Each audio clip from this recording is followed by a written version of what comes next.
My grandmother called me on a Tuesday in September to tell me she wanted a big birthday party. 80 years is something, she said. I want everyone together. I remember smiling when she said that. I was sitting in the break room at the hospital, still in my scrubs, eating a cold sandwich because I hadn't had time for lunch until 3 in the afternoon. I told her I would be there. I told her I wouldn't miss it for anything. That was true. I meant every word. What I didn't know, what I had no way of knowing then, was that everyone together meant something very different to my family than it meant to me.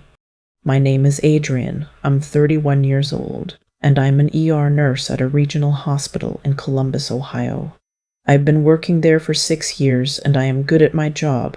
I say that not to brag, but because what comes later in this story requires you to understand that I am someone who shows up, someone who does what needs to be done, even when it's inconvenient, even when it's hard, even when no one says thank you. I grew up in a small town about 40 minutes outside Columbus. My grandmother, my mother's mother, still lives in the house she and my grandfather built in 1974. Her name is Georgette, but everyone who loves her calls her Gigi. My grandfather passed away 11 years ago, and since then, Gigi has lived alone in that house, which is too big for one person and always smells like coffee and something baking, even when nothing is in the oven. My mother has a sister, my Aunt Patrice, and between them, they have 3 children. My cousin Mitchell is 35, works in finance in Charlotte, and has never in his entire adult life visited Gigi without also asking her for something. His sister Brooke, my other cousin, is 28, lives 20 minutes from Gigi, and calls herself a lifestyle content creator, which means she posts pictures on Instagram of her apartment and her oat milk lattes, and occasionally, when it's relevant, her grandmother. And then there's me. I'm the one who drove out to Gigi's house every few weeks to check on her. I'm the one who set up her pill organizer, the one who drove her to her cardiologist appointments when my mother was too swamped, the one who sat with her through the long, quiet afternoons when she just wanted company. I wasn't keeping score. I wasn't doing it to be noticed. I did it because she was my grandmother and I loved her, and because it was obvious that someone needed to. Nobody else seemed to notice that it was always me. Or if they did, they never said so. The party planning started in August. My mother called me on a Sunday and said she and Patrice had been talking, and they wanted to do something really special for Gigi's 80th. A destination celebration, somewhere warm, somewhere beautiful. They were thinking Savannah, Georgia, 4 days over Thanksgiving weekend, a rented house, the whole family together. That sounds wonderful, I said. Gigi will love it. We're thinking the last week of November, my mother said. Can you request the time off? I told her I would try. Getting holiday time off in the ER is competitive, and I'd already used some of my PTO earlier in the year, but I put in the request the next morning. I told my supervisor it was my grandmother's 80th birthday, a once-in-a-lifetime thing. She said she'd see what she could do. 2 weeks went by. I texted my mother asking for updates on the house rental, whether we needed to book flights, what the plan was. She said they were still working out details. 3 weeks after that, my mother called me again. Her voice had a particular quality I recognized. A practiced lightness, like someone reading from a script they've memorized but don't quite believe. So we've had to rethink a few things, she said. The house we wanted in Savannah got booked up, and the prices for the week of Thanksgiving are just insane, so we're doing something a little different. A little different. My mother explained that she, Patrice, Mitchell, and Brooke, along with their respective partners, were going to do a shorter trip. Just a long weekend, actually. Leaving Wednesday, back Sunday. A rental house on the South Carolina coast. Very relaxed, very low-key. That still sounds nice, I said carefully. Do you want me to look at flights? There was a pause. Honey, my mother said, we were hoping since you have medical training and everything, that you might stay with Gigi, just for the few days we're away. She really shouldn't be alone for a long stretch, especially over the holidays. I stood in my kitchen, and I did not say anything for a long moment. So, I said finally, the birthday trip for Gigi. Right. And Gigi is not going. My mother sighed. She said the drive would be too much for her back, and honestly, a beach house with that many stairs. Did anyone ask her? Did you actually sit down with her and ask if she wanted to come? Another pause, longer this time. She'll have a much better time at home, Adrienne. She hates traveling. I wanted to say a lot of things in that moment. I said none of them. I told my mother I would think about it and call her back. I sat down on my kitchen floor. I don't know why the floor, it just seemed right, and I stared at the ceiling for a while. Gigi's 80th birthday, the big milestone, the celebration she'd been talking about for months, and the plan was to leave her home with me, the nurse, while the rest of the family went to a beach house to celebrate. What exactly? Being her family? They weren't even bringing her. I called my grandmother that night. I asked her gently what she thought about the trip. She was quiet for a moment. Then she said, "I think it'll be nice for them to have some time together." That was it. No bitterness, no accusation. She just absorbed it like she'd had practice. I told her I was going to come stay with her for the holiday weekend. I told her we'd do something special, just the two of us. "Oh, you don't have to do that," she said. "I know," I said. "I want to." My mother and Patrice left for South Carolina the Wednesday before Thanksgiving. Mitchell and his girlfriend flew in from Charlotte. Brooke posted an Instagram story of herself at the airport. A flat lay of her passport, her iced coffee, and a pair of noise-canceling headphones, captioned "Grateful Season, Simate." I drove out to Gigi's house that same afternoon.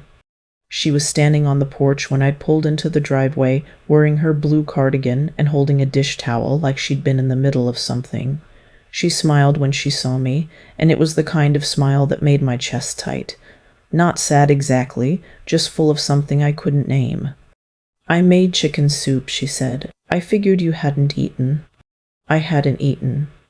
We sat at her kitchen table for 2 hours that first evening, eating soup and cornbread and talking in the way that we always talked, loose and wandering, following whatever thread came up. She told me about a book she'd been reading. She told me about her neighbor, whose dog had started coming over and sleeping under her forsythia bush. She told me about a dream she'd had about my grandfather, something about a fishing trip they'd taken in 1989. I told her about the ER, some of the stranger cases I'd seen lately, the ones I could talk about without violating anything. She leaned forward at the funny parts. She shook her head slowly at the hard parts. "You're good at what you do," she said. "I've always known that about you." I'd had cardiologists tell me I was good at my job. I'd had attending physicians write it in my performance reviews. But something about hearing Gigi say it across that kitchen table, in that house that smelled like coffee and old wood and the cedar sachets she kept in the linen closet, hit differently. We stayed up until almost 11, which was late for her. When I finally made of the guest room bed, she came and stood in the doorway for a moment. "I'm glad you're here," she said. "Me too, Gigi." Thursday was Thanksgiving, which in my family had always been a loud and crowded affair. Too much food, too many overlapping conversations, somebody's kid knocking something over. This year it was just the two of us, and it was the quietest Thanksgiving I'd ever had, and I mean that as a compliment. We made the meal together, which took the entire morning. Gigi had printed out her recipes on index cards, even the ones she'd been making for 40 years and clearly knew by heart. She said it was a habit, that she'd learned from her own mother that you wrote things down so you didn't have to hold them all in your head. We made her pecan pie from scratch. She stood at the counter rolling out the crust while I read her the recipe back to her even though she didn't need me to, and she told me about the first time she'd made it, the year she and my grandfather got married. How she'd accidentally put in a teaspoon of salt instead of a pinch, and the whole thing came out tasting like the ocean. "He ate every bite," she said, laughing. "He never told me until I figured it out myself, about 6 years later." "He never complained?" "He said it was the best pie he'd ever had." She shook her head. "That man could lie to my face out of pure kindness." I laughed, and then I almost cried, and then I laughed again, and she looked at me sideways, with that expression she had, knowing but gentle. "He would have liked you a lot," she said. "He always said you were the one with his eyes." I'd heard this before, but I let her tell me again.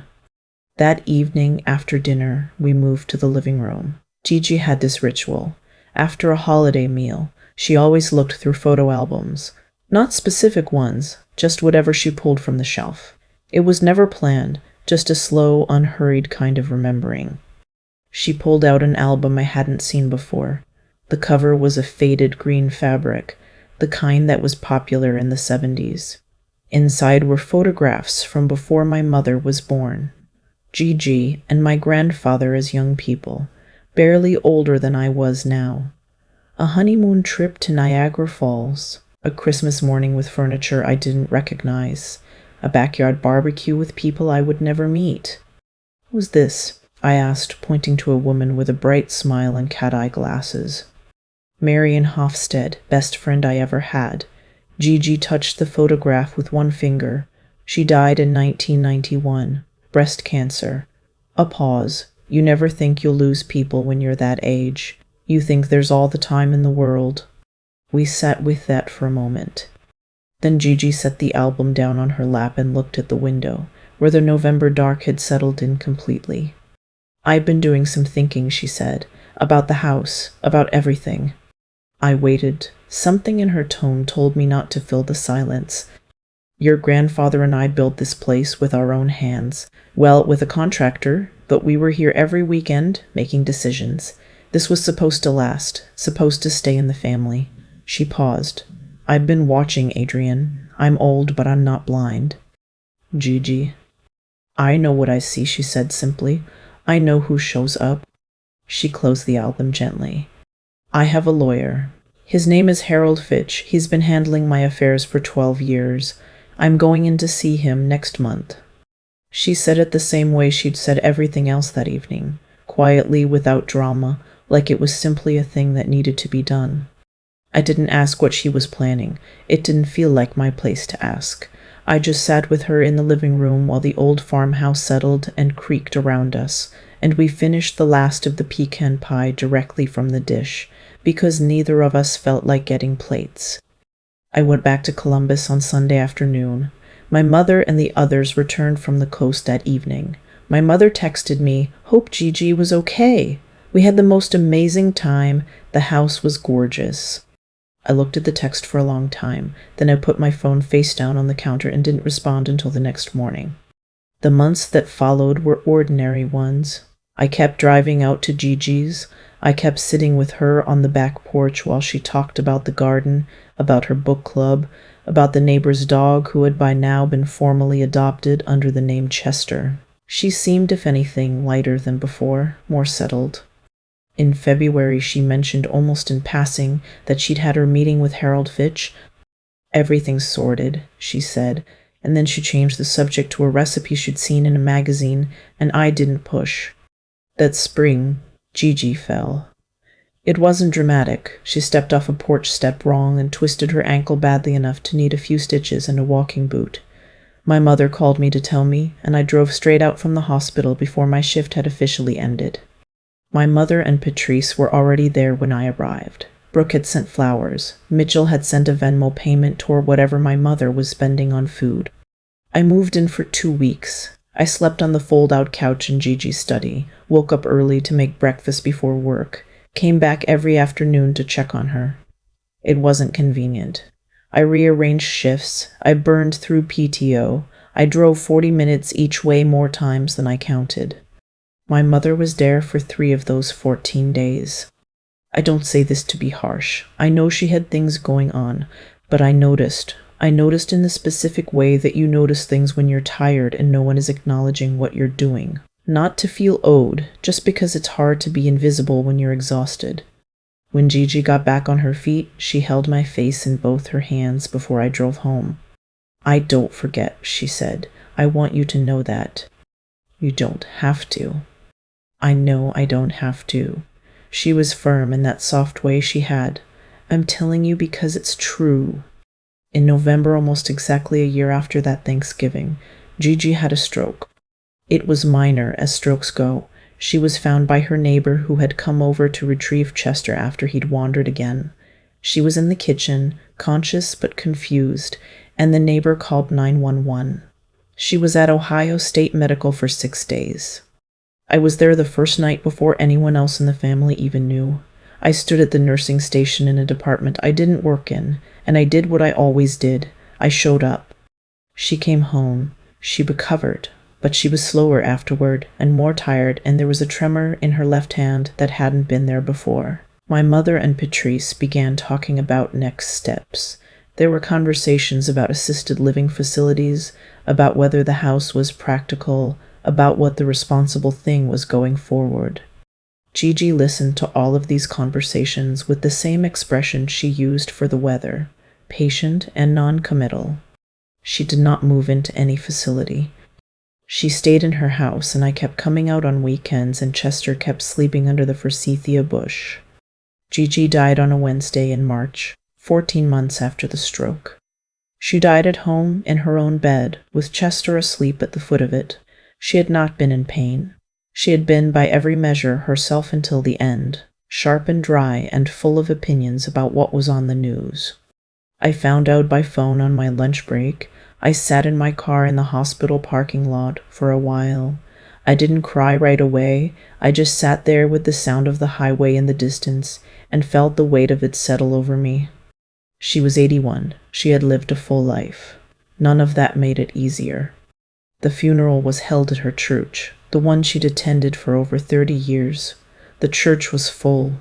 There were people there I had never met, former colleagues of my grandfather's, neighbors from decades past, women from her book club, people whose names I'd heard in passing over years of conversations. Mitchell gave a eulogy. He talked about her warmth, her generosity, her famous pecan pie. He got the recipe wrong, said she used light corn syrup, which she never did, and I sat in the pew and looked at the grain of the wood in front of me and said nothing. Brooke posted a photograph on Instagram that day. It was a picture of Gigi from about 6 years ago, looking out the window at something. The caption said, "Always watching over us," with a white dove emoji. It got several hundred likes. The will was read 3 weeks later at Harold Fitch's office in a suburb of Columbus. My mother and Patrice were there. Mitchell had flown in. Brooke arrived 20 minutes late with the coffee. I sat in the corner chair and folded my hands in my lap. Harold Fitch read clearly and without preamble. Gigi had left her personal belongings, jewelry, furniture, the photo albums, to be divided among her daughters. She had left a sum of $40,000 to be split equally between Mitchell and Brooke. She left me the house. Outright. No shared ownership, no qualifications. The house at 4812 Millbrook Lane, built in 1974, fully paid off, currently valued at approximately $310,000, according to the most recent property assessment. She left it to me. She also left me the remaining balance of her investment and savings accounts, a total after estate expenses of approximately $480,000. This had accumulated over decades of careful saving, a small inheritance from her own parents, and the returns on a modest but consistently managed portfolio. The room was very quiet. Mitchell broke the silence first. He said there must be some mistake. Harold Fitch said there was no mistake. My mother said, and I will remember this forever, but Adrienne already has a good job, as if that were relevant, as if that were the point. Patrice did not say anything. She sat very straight in her chair and looked at the wall. Brooke started crying, which I think was genuine, but which was also, I noticed, not directed at me. I sat in my corner chair and I thought about that kitchen table. I thought about the pecan pie that tasted like the ocean. I thought about Gigi holding my face in both her hands and saying, "I don't forget." She hadn't. There were phone calls in the weeks that followed. There were accusations of manipulation, insinuation, one particularly memorable voicemail from Mitchell suggesting I had taken advantage of an elderly woman, his grandmother, the same grandmother whose birthday he had celebrated at a beach house without her. I did not respond to the voicemail. I did speak with my mother, once, at length, sitting at the kitchen table in her house, the two of us across from each other like we hadn't been in years. I told her that I had not asked for any of it.